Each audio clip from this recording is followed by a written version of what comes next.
పొద్దున్నే హెల్లో అంటుంది, పొద్దు పోతే చాలు కళ్ళొకొస్తుంది, పొద్దు స్తమానం పోయినంత దూరం గుర్తొస్తుంటోంది.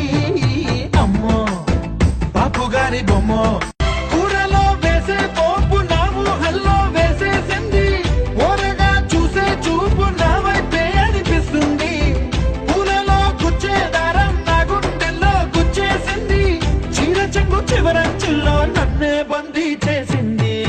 పొద్దున్నే హెల్లో అంటుంది, పొద్దు పోతే చాలు కళ్ళొకొస్తుంది, పొద్దు స్తమానం పోయినంత దూరం గుర్తొస్తుంటోంది. అమ్మో బాపు గారి బొమ్మ.